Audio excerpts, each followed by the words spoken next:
A segunda fase das obras da Vía Verde do Salnés perigan ante a reducción de uns 50.000 euros na participación da Xunta de Galicia no proxecto. Así o recoñecía o alcalde de Vilagarcía, Alberto Varela. E para que sexamos exactos e tal, o remitiron o mesmo día que se estaba firmando casualidades da vida coa Deputación de Pontevedra os representantes dos tres concellos. Ese día apresuradamente mandaron o convenio. E a nosa sorpresa é que a proposta que nos están facendo non cumple os compromisos chegados coa propia conselleira. Hai que pedirlle á Xunta de Galicia que respete os compromisos asumidos no seu día. Nun primeiro momento, a achega da Xunta sería dun 35% do custe total, ao igual que outro 35% que poría a Deputación de Pontevedra.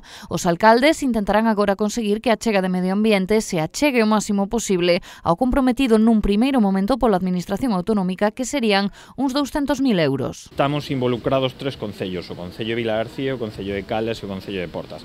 Calqueira pode entender que os orzamentos non son iguales nunha poboación como Vilagarcía, que ten casi 38.000 habitantes, que o que pode ter o orzamento, por poñer un exemplo, de Portas, que pode ser 10 veces, o sea, cerca, me imagino, de 2 millóns de euros.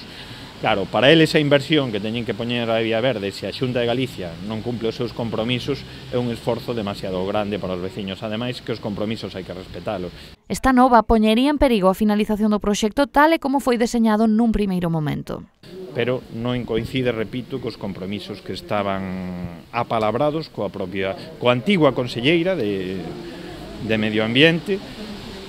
O que llevamos a exixir os concellos pois é que respeten os compromisos que adquiriron con nos. Non foi ata o primeiro día no que se firmou o acordo de financiamento coa Deputación de Pontevedra da primeira fase da Vía Verde do Salnés, cando a Consellería de Medio Ambiente comunicaba aos concellos de Portas, Vilagarcía e Caldas de Reis a remisión do seu convenio para a outra fase. A sorpresa xurdiu cando os rexedores recollían unha achega de 50.000 euros por debaixo do acordado.